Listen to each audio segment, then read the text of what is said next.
The wreckage burned quietly on the shoreline as waves dragged pieces of their lives away. He was just a single dad trying to survive for his daughter back home. She was his powerful boss, now fragile and pale. Stranded on an empty island, her final request would change him forever. Daniel had always believed life punished ordinary men more harshly than others.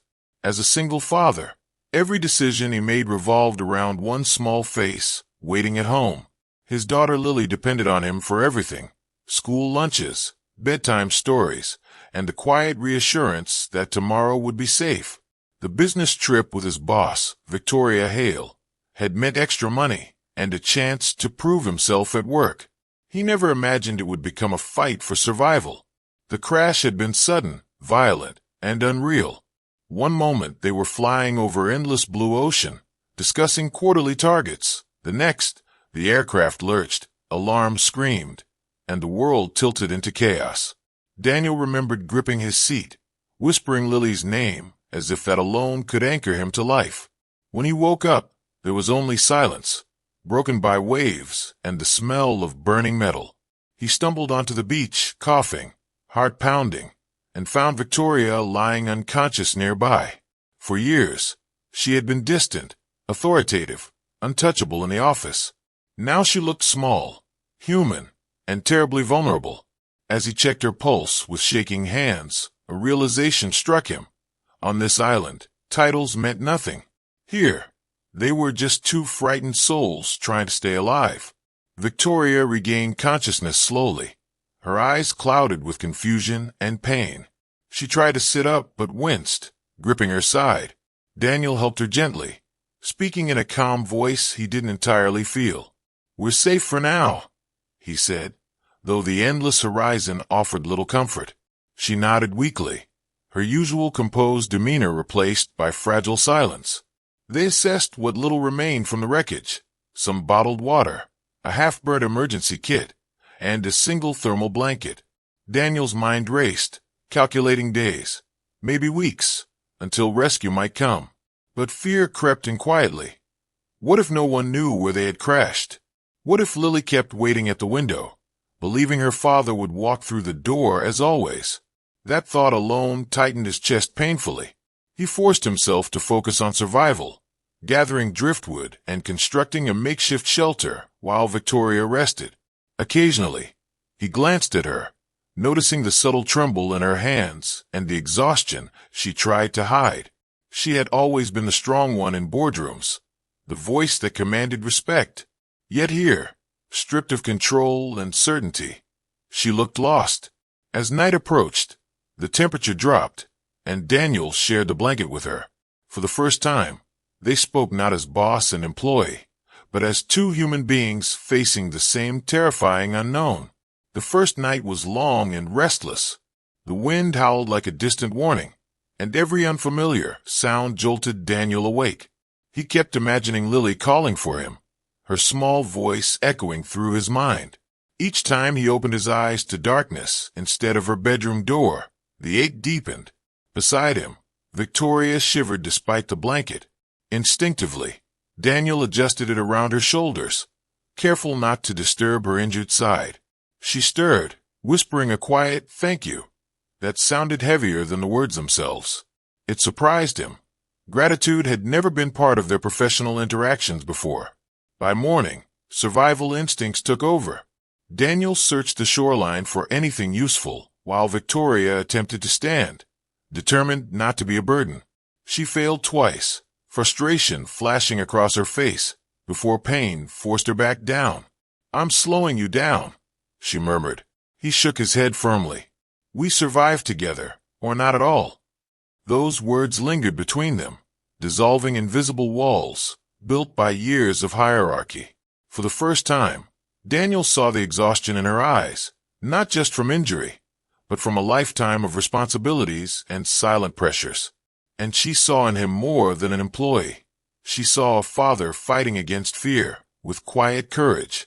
On that lonely island, two very different lives began to intersect in ways neither had expected. Days passed in a fragile rhythm of survival. Daniel learned to ration supplies, collect rainwater, and built small signals on the beach, hoping for rescue. Each task was driven by one image: Lily waiting, trusting him to come back. That trust became his fuel, stronger than hunger or exhaustion. Victoria observed him often, noticing the way he whispered to himself at night, as if speaking to someone far away. One evening, she finally asked softly, "You have a child, don't you?" Daniel paused, then nodded. "A daughter. She thinks I can fix anything." His voice broke slightly. "I just hope I can fix this too." Victoria looked out at the ocean, her eyes reflecting something deeper than fear. "She must be very proud of you," she said. The word struck him unexpectedly. Pride was not something he often felt in his struggling, overworked life.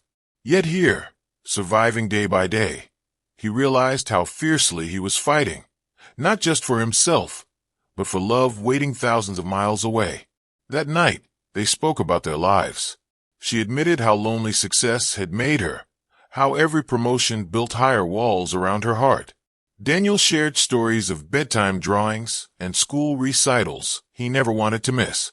Their worlds, once separate, slowly began to understand each other as a storm arrived without warning, dark clouds swallowing the sky and winds tearing through their fragile shelter. Rain lashed against them as waves crashed violently, threatening to drag everything into the sea. Daniel instinctively shielded Victoria, holding the structure together with desperate strength. In the chaos, she suddenly clutched his arm. "If we don't make it," she began, her voice trembling for the first time. "We will," he interrupted firmly, though fear roared inside him. He couldn't allow doubt, not when hope was the only thing keeping them alive. The storm raged for hours, forcing them closer together beneath the collapsing shelter. In that closeness, something shifted. Titles, wealth, and social distance dissolved, replaced by raw humanity. She saw the tired father behind the employee badge. He saw the vulnerable woman behind the executive mask. When the winds finally calmed, they stepped out to a washed, silent shoreline. Their shelter was half destroyed, supplies scattered, and the signal fire gone. Daniel's heart sank, but he quickly began rebuilding, refusing to surrender. Victoria watched him with quiet awe. In that broken, lonely moment, she realized something profound. This man wasn't just fighting to survive. He was fighting for love waiting beyond the horizon. The morning after the storm felt eerily calm, as if the island itself was holding its breath. Daniel walked along the shore, gathering whatever the waves had spared: pieces of wood, a dented metal box, a half-soaked rope. Each object felt like a small mercy. Behind him, Victoria sat quietly on a rock, watching him with an expression he couldn't quite read. She seemed weaker today, her movement slower, her breathing heavier. When he offered her water, she hesitated before drinking, as if measuring every sip against an invisible clock. "You should take more," she insisted softly. He shook his head. "You need it more than I do." For a moment, their eyes met, and something unspoken passed between them, an understanding that survival was no longer just about physical strength, but about emotional endurance too. Daniel thought of Lily again, imagining her clutching her favorite stuffed rabbit at night, waiting for him to return. The image hurt more than any hunger or exhaustion ever could. That afternoon, Victoria asked him to sit beside her. The ocean stretched endlessly before them, beautiful and cruel at once.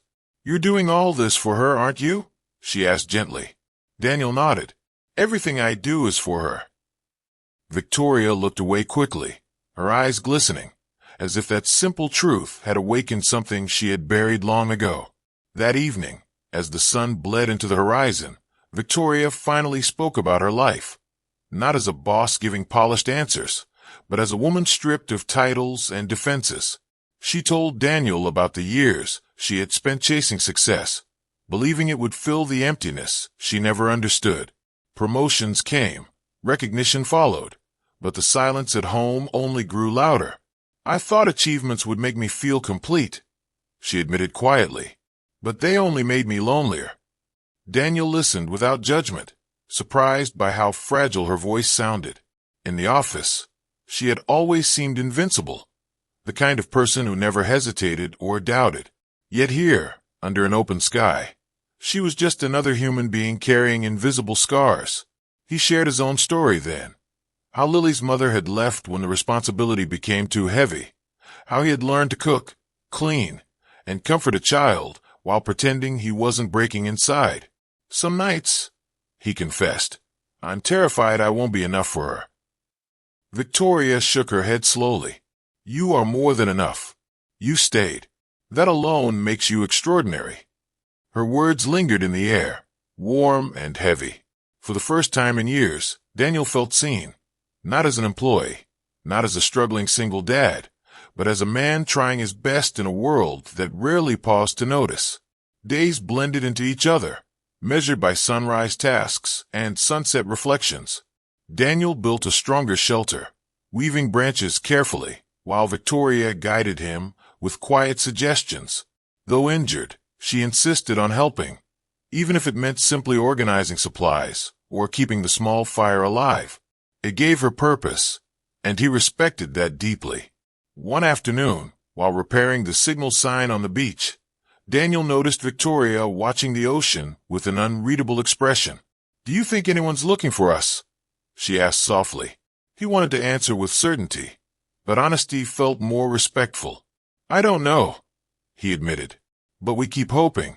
That's how we survive. She nodded, absorbing his words as if they carried more meaning than survival alone. Hope, she realized, wasn't just about rescue. It was about believing life still held something worth returning to. That night, they shared stories again. Victoria spoke of the dreams she once had before ambition reshaped her path. Daniel described Lily's laughter, the way she mispronounced long words, and how she insisted he attend every school event. Each memory became a small light in the darkness, reminding them that beyond this isolated island, love and unfinished stories were waiting patiently. Victoria's condition worsened subtly but steadily. She tried to hide it, forcing smiles and minimizing her pain, but Daniel noticed the fatigue in her eyes and the way she sometimes pressed her hand against her side when she thought he wasn't looking. Fear crept into his heart again, not just for himself, but for her. One evening, as the sky turned violet, she struggled to stand and nearly collapsed. Daniel caught her quickly, his voice filled with concern. You shouldn't push yourself like this. I don't want to be a burden, she whispered. You're not, he replied firmly. We're in this together. Remember? Tears welled in her eyes, but she blinked them away. For a woman who had spent her life being strong for others, accepting vulnerability felt almost unbearable. Yet on this island, she had no choice but to trust him. Later that night, as she rested, Daniel sat beside the fire, staring into the flames. He thought about how strange life was, how the person he once feared and admired from a distance had now become someone he cared about deeply, not as a boss, but as a human being deserving of kindness. And he silently promised that as long as he had strength left, he would not let her face this ordeal alone. The next morning, Victoria called his name softly, her voice thinner than before. Daniel rushed to her side, heart pounding. She looked at him for a long moment, as if memorizing his face. Daniel, if something happens to me, she began, but he immediately shook his head. Don't say that. You're going to make it out of here. We both are.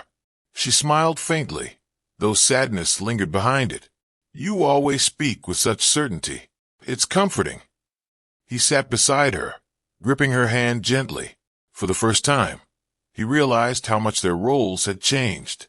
He was no longer just surviving for Lily. He was also fighting for the fragile hope reflected in Victoria's eyes.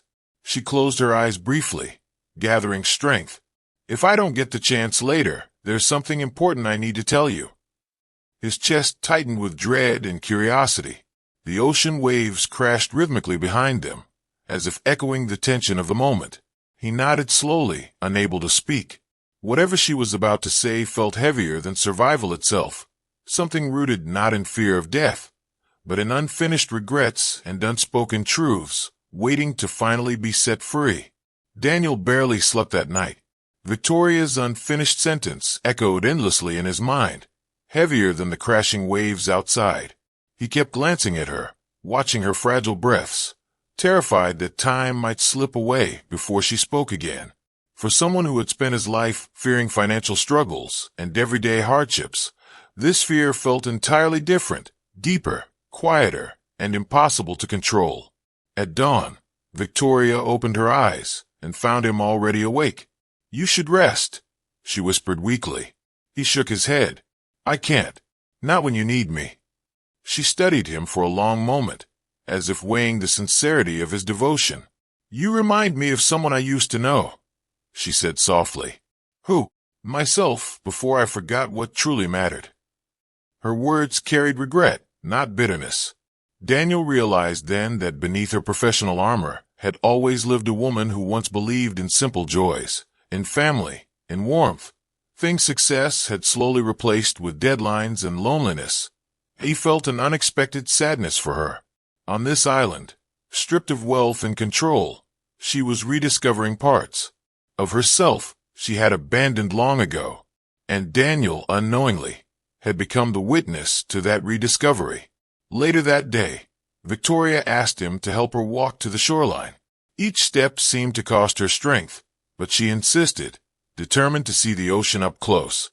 Daniel supported her carefully, his arms steady around her shoulders. When they finally reached the sand, she exhaled deeply, staring at the horizon as if searching for answers hidden beyond it. "Life is strange," she murmured. "I built everything to feel secure, yet here, with nothing, I finally see what I was missing." Daniel remained silent, sensing she needed space to unravel her thoughts. After a long pause, she spoke again. "Do you ever regret anything?" He thought of long work hours, missed school events, moments when exhaustion made him less patient than he wished. "Yes," he admitted, "but I try to fix things while I still can." Victoria's eyes shimmered. "That's the difference between us. You always prioritized love. I prioritized achievement, thinking I had more time for everything else." Her voice cracked slightly. For the first time, Daniel saw not a powerful executive, but a woman confronting the weight of years spent chasing the wrong victories. And in that realization, he felt a deep, compassionate ache for her silent regrets. As days passed, Victoria grew noticeably weaker, though she tried to mask it with quiet resilience. Daniel doubled his efforts, collecting food, maintaining the fire, and ensuring she rested as much as possible. Yet inside, a silent dread continued to grow. One evening, as golden light faded into dusk, Victoria spoke again. "Daniel, I've spent years making decisions that affected hundreds of employees, entire departments, but I never truly understood one simple thing." He looked at her gently. "What's that?" "That success means nothing if there's no one to share it with." Her confession hung heavily in the air. Daniel felt its truth pierce through his own fears and struggles. He had always believed he was failing, earning too little, struggling too much. But hearing her words made him see his life differently. He might not have wealth or status, but he had Lily's love, her laughter, her trust. And suddenly, that felt like the greatest success of all. Victoria smiled faintly, as if reading his thoughts. "Don't ever underestimate what you have, Daniel. Many people reach the top only to realize they climbed the wrong mountain." The wind carried her words across the silent beach, leaving Daniel deeply reflective about the quiet blessings he had once overlooked. That night, Victoria's breathing became more labored. Daniel stayed beside her, fear clawing at his chest, yet he forced himself to remain calm for her sake. He told her stories about Lily again, how she insisted on packing extra cookies for him, how she believed her father could fix broken toys and broken days alike. Victoria listened with a soft smile. "She sounds wonderful," she whispered. "You must promise me you'll go back to her, no matter what happens." His heart tightened painfully. "We'll both go back," he insisted. She didn't argue, but her silence carried acceptance he didn't want to acknowledge. For the first time, Daniel realized that survival might not be guaranteed for both of them. The thought terrified him, yet it also awakened a fierce determination to honor whatever trust she placed in him. He held her hand gently, feeling how fragile it had become compared to the strong, commanding presence he once knew. In that moment, she was no longer his boss or a symbol of authority. She was simply a human being facing her mortality with quiet courage, and he felt profoundly humbled to be the one standing beside her. The following morning, Victoria seemed unusually calm, almost peaceful. She asked Daniel to sit beside her, her eyes reflecting both exhaustion and clarity. "I think it's time," she said softly. His throat tightened instantly. "Time for what?" "For me to tell you my final request," she replied, her voice steady despite the gravity of her words. Daniel's heart pounded loudly in his ears. The waves, the wind, even the rustling leaves seemed to fade as he focused entirely on her. He didn't want to hear anything that sounded like farewell, yet he knew this moment mattered deeply to her. She reached into the small pocket of her jacket and pulled out a delicate, slightly worn pendant. "This belonged to my mother," she explained. "I've carried it for years, but I never truly understood its meaning until now." Daniel stared at the pendant, then back at her, confusion and concern mixing inside him. "Why are you showing me this?" She held his hand gently, placing the pendant in his palm. Her eyes glistened with emotion. "Because, Daniel, my final request involves you, your daughter, and the life I wish I had chosen differently." Daniel stared at the pendant resting in his palm, its delicate chain glinting faintly in the morning light. It felt impossibly heavy, as if it carried years of unspoken regrets and memories. "I don't understand," he said quietly, his voice trembling despite his effort to stay composed. Victoria took a slow breath, her eyes fixed on the ocean as if drawing courage from its vastness. "I built an empire, Daniel, but I never built a family.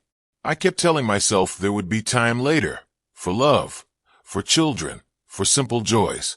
Later never came." Her confession pierced him deeply. He imagined the silent penthouses, the late-night meetings, the awards that must have felt hollow once the applause faded. For years, he had envied her success, believing her life was perfect. Now he saw the hidden loneliness behind it all. "I don't want my life to end as just a list of achievements," she continued softly. "I want it to mean something human." Daniel swallowed hard, already sensing where her words were leading. His mind raced to Lily, her innocent smile, her need for guidance, her future waiting uncertainly at home. The thought that this fragile woman beside him was about to entrust something deeply personal to him filled him with both honor and overwhelming responsibility. Victoria turned to him slowly, her gaze steady despite her fading strength.